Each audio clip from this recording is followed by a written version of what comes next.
چیزی خوب خراب تو بیان کرده باشه، خراب خوب بیان کرده باشه. نه، این بالکل واقعیت و حقیقت داره. این قرآن است، این تاریخ نیست. انهم فتیة آمنوا بربهم. یا جوانانی بودن، جوانان چی کردن؟ آمنوا بربهم، ایمان آوردن به او ذاتی که مالک و متصرفشان است. و زدناهم هدی، ما برشان هدایت زیاد کردیم. انابت پیدا کردن در اول مرحله. بعد از او وزدناهم هدی، وصل کردن خدا و ما هدایتشان زیاد کردیم. استقامت اختیار کردن، در جنجال واقع شدن، قوم در مقابل خیست، پادشاه برش اعلان اعدام کرد که در اینی ظرف اینی قدر روز اگر پس دین آبا و اجدادتان نمیگیره شما از بین میره. لیکن الله چی میگه؟ وقتی انابت پیدا کرد که ما انابت همونجا بود که از قوم جدا شدن، گفت نه، این کارایی که قوم میکنه این ناسالم است، این درست نیست، جدا شدن. این انابت میگه. بعد از او دریافتن که ایمان به الله، خالقی که از کل جهان باشه، رب العالمین باشه، به او ایمان ضروری است. این را وصل میگه. بعد از او الله برشان هدایت زیاد کرد، این را استقامت میگه. چهارم نتیجه چیست؟ ربط قلب. دل آلی محکم شد، بسته شد. دل که محکم و بسته شد و غیر از الله از کسی باز ترس نداری. آلی اگر تو را در آتش هم مندازه هیچ حراسی نداری، هنوز خوش میشی. ابراهیم خلیل الله را داستانشان مطالعه بکنید. آیا تنها ابراهیم هم اینطور بود؟ یعنی که در افراد امتی پیغمبر علیه السلام هم اینطور مردم پیدا میشن؟ خباب ابن عرط رضی الله عنه را دار آویزان کردن، شورتش خراب بود، 2 رکعت نماز گفت مرا اجازه بده که وضو بکنم 2 رکعت نفل بخوانم که الحمدلله به خاطر دین الله در دار بالا باشه. شما واقعات ببینید، کسایی که در دیگ جوش انداخته میشد از ایمان برگشتن. شهید پیشتاز اول نمره سمیه رضی الله عنها مادر عمار است، زوجه یاسر رضی الله عنه است. یاسر و شوهر و امی زن سر دین الله اعدام میشن. سمیه در شطرا بسته میشن. در چی؟ پس دین برگشته؟ چرا نمیگرده؟ رفت قلب آمده. این قلب آلی محکم شده، حقیقت دریافته، بعد از او آلی کار نمیکنه چیزی دیگه. ما از همون خاطر اگر ربط قلب داشته باشیم، دنیا مفکوره های غرب بیاید هیچ راسته نداریم، بیاید خب به شرطی که قلب یک دفعه محکم سری عقیده شده باشه. الحمدلله با رابطه با قرآن و حدیث همینطور عقیده را نصیب انسان میکنه نمیکنه. امی بدبختا میگه بچه‌تون نمانی که یک روز بره باز دیگه مغناطیس است، جذب میکنه. شد ما جذب نمیتونم، پدرم جذب نمیتونه، قرآن جذب میکنه، کتاب الله را جذب میکنه، حقیقتی را جذب میکنه. تو همینطور کتاب الله را بخوان به مردم بگو جذب میشه، لیکن تو امور خیالی را به مردم گفته راستی، دین معرفی کرده راستی. مردم دعوت بده به سجده خود، مردم به دعوت بده به دست بوسی خود، مردم دعوت بده که در سال یک مرتبه برای عرس پول و پیسه را به من جمع کنه که قند و خرود کده بخورم، مردم دعوت بده که پسکوی حرکت کنه، مردم دعوت بده که در وقت ذکر مرا در تصورتون بگیره، مردم دعوت بده که فلان ولی اینطور کارا میکنه. ادعا کردن میگه در جنگ بدر پیغمبر ضرورت به کمکت، من کمکت میشم. همینطور مردما امروز در مسجدایتان امام است، همین عقیده رم داره. خب گوشتو نواز کن. همینطور مردما عقیده داره، همینطور که پیر ما در جنگ بدر پیغمبر علیه السلام نصرت کرد. 1400 سال بعد یک پیر پیدا میشه ادعا میکنه که 1400 سال پیش با پیغمبر در جنگ بدر ما نصرت کرده. این کدام دعواست؟ این چه قسم دعواست؟ این چه قسم دین است؟ آخر شما سوال داری یا نه؟ امام بگیری، هر کس که لنگی سفید زد خلاص کالای سفید پوشید به مسجد امام جور کنیشن. پرسان نمیکنی چی عقیده داری، چی مفکوره داری، در کدام شق هستی، چی ادعا داری. و ربطنا علی قلوبهم، الله تبارک و تعالی میگه ما محکمی آوردیم، بسته کردیم بالای دلهای کی؟ اصحاب کهف. چه قسم بسته شد؟ در مقابل پادشاه ظالم نه، افتن جوانا، کل مخلوق و قوم یک نظر داره، افت جوانت، افت زیاد نیسته. چی گفتن؟ از قامو، در آن وقتی که استاد شدن، فقالو گفتن، چی گفتن؟ ربنا رب السماوات والارض، مالک و متصرف اختیارات ما کیست؟ ذاتی که او مالک متصرف آسمان ها و زمین است. همین قدر اکتفا کردن؟ نه. ترجمه قرآن کریم جانب مثبت هم داره، منفی هم. اگر من تشریح نکنم و نگویم تا که شاهد شمشیره علیه الرحمه ولی بزرگ باشه، خو حاجت روا نیست. مشکل کشا، اولاد دادنی، اگر این گپ نزنم هیچ کس مخالفتی برای نمیکنه. ما تنها میتونیم بگیم ایاک نعبد، خاص تو را عبادت میکنیم. و مردم عبادت خاص به الله است و ایاک نستعین، خاص از تو امداد طلب میکنیم. دیگه گپ نمیزنم. مردم مخالف میشه، گیم نمیشه. این ترجمه زیاد روانه. چرا مردم مخالفتش نمیکنه؟ این نکته را میمانه. لن ندعو، هرگز ما آواز نمیدیم، طلب نمیکنیم من دونی بغیر از الله اله معبود دیگر. ما حاجت روا مشکل کشا یک الله را میداریم. هر دو طریقه بیان کرد، مثبت و منفی را یا تنها مثبت، هر دو را بیان کرد. فکری مردم خلاص شود. وقتی که تو میگی که از الله امداد طلب میکنم، کسی دیگر امدادی مرا پوره کرده نمیتونه، حتی پیغمبر، حتی ملک، حتی ولی. همین بندگی الله را میکنه. و این توهین برای ملائک و پیغمبر نمیشه که من میگم پیغمبر در این ناحیه عاجز است. او کمالش است. این که میگی کمال پیغمبر است. چرا؟ پیغمبر که پیغمبر شده در چی چیز به الله خیلی نزدیک است؟ در بندگی. در چی؟ در چی؟ در بندگی. بندگی چی نمیگه؟ کمال احتیاجات. او قدر حاجت خدا که پیغمبر به الله پیش میکرد ما تو نمیکنه. و شو تا صبح یک آیت تکرار میکرد، آب دیده در زمین میریخت، به الله عجیزی میکرد، پاهای مبارک پیغمبر آماس میکرد، در حالی که الله مکمل گناهش بخشیده. گناه ایج الله معصوم کرده شد که او در گناه واقع شود. ما تو بندگی کرده. خلی که امروز سرای تو است. ما باید جزی منفیش هم بیان کنیم. لقد قلنا اذن شتتا. چقدر سخن پرمعنا میگه. ما گفته باشیم اگر بگوییم که غیر الله حاجت روا است، در این وقت سخنی که بالکل از حد تجاوز کرده، از عقل دور است. شتت سخنی که هیچ نمی گنجه، هیچ سرحد نداره، هیچ عقل نمی پذیره.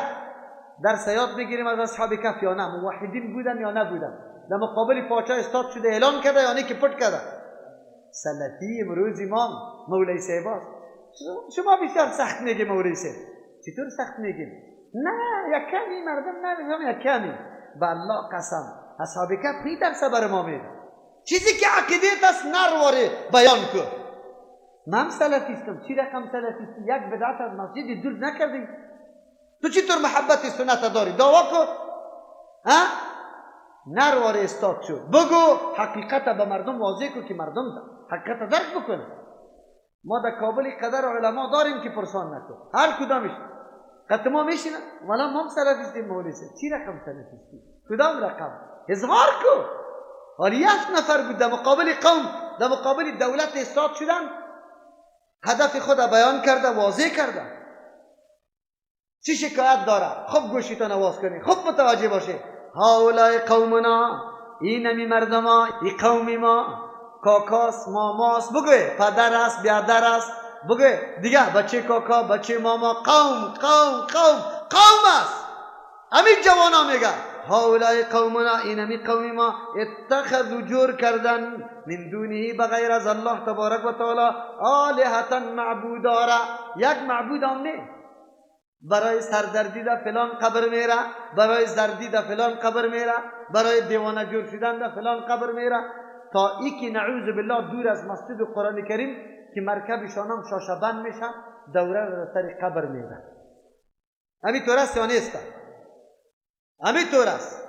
هاولای قومنا، این همین قوم ما، اتخذوا من دونی، جور کردن بغیر از الله آلهتا معبودارا، حاجت رواها، مشکل کشاها را یا نامانده برای از وای طور کار میکنه. چقدر خوب. طریقی دعوت هم برای ما یاد میده اصحاب کف. چی میگه؟ ما از قوم از این خاطر مخالفت نمیکنیم که قوم ماست، از این خاطر مخالفت میکنیم که کاری را که میکنن بی سند است، بی دلیل است. دلیل میآورد که ما هم تابعداریش میکردیم. لولا یاتون، چرا آوردن نمیکنه علیهم به معبودای خود، به یکی عبادت معبودا را میکنه، مشکل کشا میدانه، به سلطان مبین، به یک دلیلی که بالکل واضح باشه. روز نوروز است خدا جان جنده بالا می شود، از کرامت سخی جان کور بینا می شود. کدام کور؟ کدام کور؟ نفر دلار در اینجا دید، یک دم سرش حمله کردن، دلار بیچاره را بردن، الکی کور بینا شد. بیچاره را نه پیراهن برش ما نه تنبا.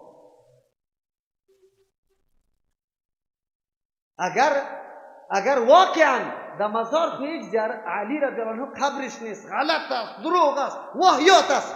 علی رضی الله عنه در کوفه عراق در قصر امارت دفن شده، به خاطری که دشمنای قوی داشتن از قبر میکشیدنشان. یک تعداد عوام میگه نه، وقتی که وفات کرد بازی توصیه کرده بود که مرده مرا سر شتر بار کنی، الا کنی دادش هر جا که باز رفت. امی شما که بسیار بدیتان میاد، پدریتان امی رقم میکنید. خیر شما در مورد اولاد علی رضی الله عنه چی تصور داری که و پدری خدا میتونه دادش اعلام میکنه؟ او یار بزرگی پیغمبر علیه السلام، او شخصیت بزرگی داماد پیغمبر علیه السلام است، اولادش در حقش قدر جفا بکنه؟ جناب ناتخان مشهوریتان میگه مردم گویند که چی؟ بگوی علی در نجف است، بیا ببین که در مزار چی؟ بگوی بیتو شرف است. همین طور میگه نمیگه؟ همینجا علما موجود بود یا نبود؟ چرا علما رد نمیکرد؟ بازو چی میگفت؟ دیگه مستریش شما بگوی که چی است؟ آفتاب خو یکی است لیکن رویش هر طرف است، نورش هر طرف است. خب گوشتانه بگیری مفهوم این شعر چیست؟ خبرداری؟ علی رضی الله عنه نجف است لیکن توجهش سر کل مخلوق است. اداره مخلوق، کفالت مخلوق، ذمه‌واری مخلوق، حاجتهای مخلوق کی پورا میکنه؟ کورا را مجور میکنه. خب کاش که قاری صاحب برکت الله سلیمه جور میکرد که خیلی مشهور قاری بود، کلگی میدید شکیبل جور شده. در قبر پیغمبر کور جور شده. عبدالله ابن ام مکتوم صحابی مشهور که 13 مرتبه پیغمبر او را نایب خود در مدینه گذاشته، چشمایش جور شده. خیر کرامت علی از معجزه پیغمبر کردن بالا شد دیگه، که اونجا کور جور نمیشه و اینجا کور جور میشه.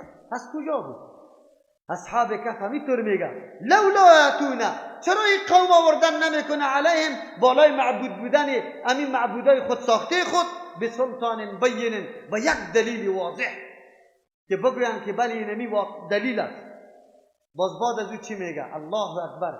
فمن اظلم، کیست خیلی ظالم ممن، از او کسی که افترا جور میکنه علی الله، بالای الله کذبا، دروغ. چی دروغ جور میکنه؟ میگه الله بریزی عیسی داده. چی داده؟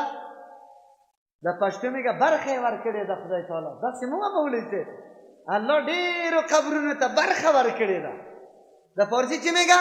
الله د بسیار اولیاء عیسی داره. چی کدام عیسی را؟ تصرفی فلان کابل عاشقان عارفان هستن. اونجا میگه لله ملک السماوات له ما فی السماوات. یک آیت نه، به صدها آیت همینطور میاد. قرآن ای آواز میده او توی عقیده را داری. لولا یأتونا، چرا آوردن نمیکنه علیهم بسلطان بین، با یک دلیل واضح؟ چرا آوردن نمیکنه؟ اصحاب کهف شناختی کدام مردم بودن؟ ابتکار کردن، با فکر و عقل خود در کار انداختن، جستجو کردن، دیدن، مطالعه کردن، ارزیابی کردن عمل کردی قوم خدا، و بعد از او ترک کردن عمل کردی قوم خدا. بعد از او درک کردن که بله بندگی برای ذاتی است که آسمان زمین به اختیارش است، دیگه کس لیاقت بندگی را نداره. چرا حاجت روا الله را ندانیم که ما قبرا را حاجت روا بدانیم؟ اصحاب کهف الله چرا مطلشک بیان میکنه؟ با میخاطر خود سر حد این مردم در این راه پخته شدن که قلبا چی شد؟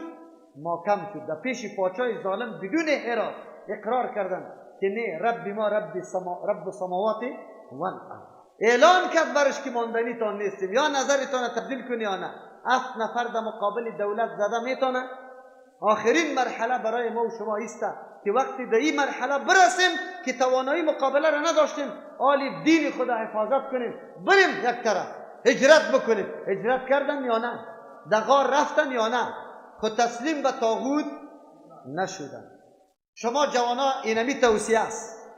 شما جوانا را الله تبارک و تعالی همین توصیه را برایتان میکنه. در مقابل اینمی هدایت که 4 مرحله داشت، 4 مرحله دلالت و گمراهی است. اول مرحله دلالت و گمراهی چی است؟ شک و ریب است. شک برات پیدا میشه، تردد برات پیدا میشه در مقابل گپ حق. این اول مرتبه است. این در مقابل انابت است. کسی که انابت نداشته باشه هدایت برش حاصل نمیشه. کسی که شک و ریب داشته باشه، یا کسی که در دل میگه یاران در ترجمه برم یا نرم، همیا و آبیا نباشه. و برادر علی و آبیست تو خو نعوذ بالله حیوان نیستی که ریسپان در گردن فرت و تو را کش کنه. تو خو یک انسان عاقل، بالغ، دانشمند، اختیارمند، با تصرف، مالک تمام مفکوره و اراده خود هستی. مرا کسی گشتنده میتونه؟ خو میبینم الله بری ما عقل داده، حواس داده، سنجش میکنم سخنا را. خب بله، پیغمبر علیه السلام چی میگفتن؟ چقدر مردم محروم بودن. میگن نروی که او شاعر است، نروی که کاهن است، نروی که ساحر است، نروی که دین پادرا را اله کرده صابی است، و نروی که او چیست؟ دیوانه است. نعوذ بالله. میگفتن نمیگفتن. لیکن او کسایی که پشت حق طلب میگشتن و برخلاف گفته های مردم میگفتن نه. یک صحابی است، جبیر ابن مطعم رضی الله عنه ان شاء الله، و میگه که ما آمدم، قوم بر ما آمد که همینجا یک آدم از پیش از او نروی. چرا؟ به خاطری که بسیار ساحر است، دین پدرای خود اله کرده، شاعر است، تو را میگردانه. گفت من یک دفعه در دل گفتم که چرا؟ انشاءالله این نام صحابی را باز اگر خطا کرده باشم براتان میگم. گفت من گفتم که نه، من انسان عاقل هستم، علی او آدم است، سخن میگه. یک دفعه میشنوم. گفت رفتم در تلاوت نمازش شنیدم. گفت بالله قسم کلام از زبان مبارک پیغمبر خارج میشد که مرا دیگه هم جذب کرده رایی بود و درک میکردم. این فکر میکردم که عجیب، این مردمی را مجنون میگی، خود کلام در زبان میرانه که هوشیارترین مردمی را گفتن نمیتونه. مردمی را شاعر میگه، خود شعر نیسته. مردمی را ساحر میگه، ساحر خود چلو ولو فریب و گپا نیرنگ داره، ای خود نیرنگ نداره. یک روز، 2 روز، 3 روز دیگر توانمندی دیگر باقی نمان با جز از اینکه با پیغمبر مجلس نکنم، اظهار ایمان نکنم. اموسته که با پیغمبر میشینه ایمان میاره و سبب ایمان قومی خود میشه، از اینجا دعوت میگیره و میره با قومی خود میگه که مردم یقینا شخصیتی پیدا شده، دعوا داره، دعواش حق است، اینی کلامش است. و بالکل با جز از قبول کردن ایران ما دیگر را نداریم، قومم قطعش مکمل مسلمان. لیکن الله خو ما پیرا مفکوره داده، ما تون بریم بشینیم. از ما سوال میکنه، میگه در فلان جای خانقاه است، در فلان جای درس تفسیر است، در فلان جای درس است، ما بریم یا نه؟ بریم بشینید، تون کنید. ترازو داره، ترازو الله بر ما گذاشت. قرآن و چی؟ سنت رسول الله. ترکتم فیکم امرین لم تضلوا ما تمسکتم بهما، کتاب الله و سنت. ترازو پیشیت است، تحقیق کو. گپی مرم نپذیر، گپی از او را نپذیر، گپی الله و رسول الله را بپذیر.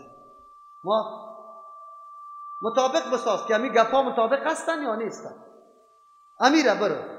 اینی را میگه که کسی شک و تردد داشته باشه هدایت برش حاصل نمیشه. اگر تو در خانه شک داشتی که یاران برم یا نرم و بیا نباشه، تو این لذت قرآن در کرده نمیتونستی. تو باید انابت کنی، بگوی خدا محتاج پنداری. اینی را انابت میگه.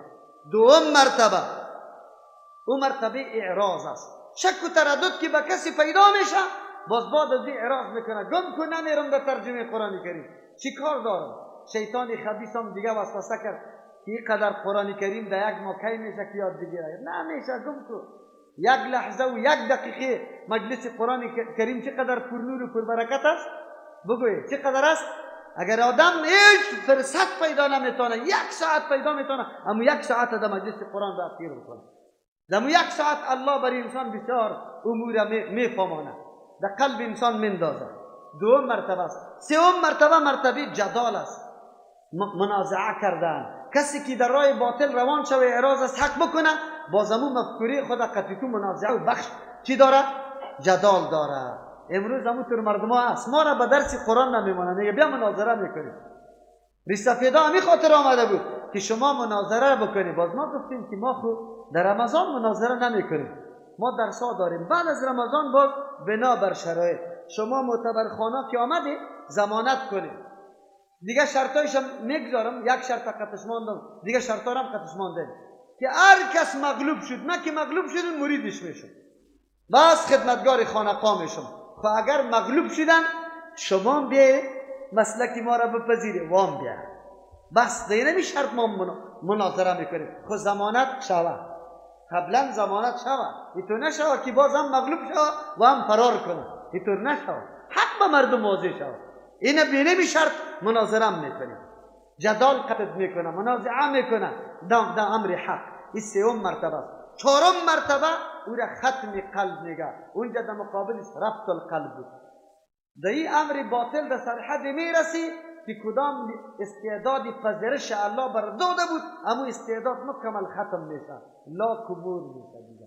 حالی نه تقریر، نه تبلیغ، نه قرآن، نه حدیث، هیچ چیز سر تو تاثیر نمیکنه، خلاص نعوذ بالله. این ختم الله علی قلوبهم. این مرتبه است. و طرف هدایت، این طرف دلالت، یا مرتبه ها در بین خود داره، کلی از یاره داره. حالی امی مرتبه ها را علاجش میتونیم یا نه؟ علاجی مرتبه های دلالت توسط چی میشه؟ میکشیم سوره یونس آیت 57 که ما امی مرتبه های دلالت و گمراهی را توسط چی علاج کنیم. بعد از او براتان واضح میشه که به قرآن چقدر ضرورت داریم. سوره یونس در پاره 11 نمبری سوره 10 است، آیت 57. اگر کسی مبتلا به شک باشد، اگر کسی مبتلا به اعراض باشد، اگر کسی مبتلا به جدال و یا به ختم قلب باشد، علاج داره؟ بله، قرآن کریم برای ما بیان میکنه. پیدا کردیم انشاءالله. اعوذ بالله من الشیطان الرجیم، بسم الله الرحمن الرحیم. یا ایها الناس، ای تمام افراد بشریت. اینجا آواز و خطاب کتاب الله عام است، کل افراد مورد خطاب قرار میده. یا ایها الناس، ای تمام بشریت بیدار شوی، هوشیار شوی، بشنوی اعلان. چی اعلان بشنوی؟ قد جاءتكم موعظة، یقینا آمده برایتان موعظة، نصیحت، من ربکم، از جانب پروردگارتان. نصیحت هر امری که انسان منع میکنه از کارهای غلط و نادرست او را نصیحت میگه، موعظه میگه. قرآن کتابی است که شما را از هم امور زشت، بد، غلط، ناروا و نادرست منع میکنه. و این نصیحت هم از احمد و محمود نیسته، از حسین و حسن نیسته. این نصیحت نصیحت الله متعال مالک و متصرفتان است. این نصیحت کیست؟ نصیحت الله است. یک، و شفاء لما فی الصدور، در قلبایتان اگر تردد و شک وجود داره، اگر مرض وجود داره، شفاست برای آن چیزی که در سینه هایتان قرار داره. در سینه چی قرار داره؟ عقیده. اگر خلل در عقیده داره، ضعف در عقیده داره، قرآن کریم این را تقویت میده و خللها را چی میکنه؟ دور میکنه. شفا که در هر جای آمده، اصل مطلب شفا فی الصدور است. چرا؟ قید فی الصدور قطعش گذاشته شده در آیات‌ها. لیکن جادوگرای بدبخت وقتی که بیابودین و برنامه را شروع کرده بود که میرفتن، کلیشان از کجا استدلال میکردن؟ و ننزل من القرآن ما هو شفاء و رحمت للمؤمنین. ما قرآن نازل کردیم شفا. کدام شفا؟ ای بدبخت، تو قلب یک دم پر از کینه و کدورت و عقیده غلط و نادرست و سحر است.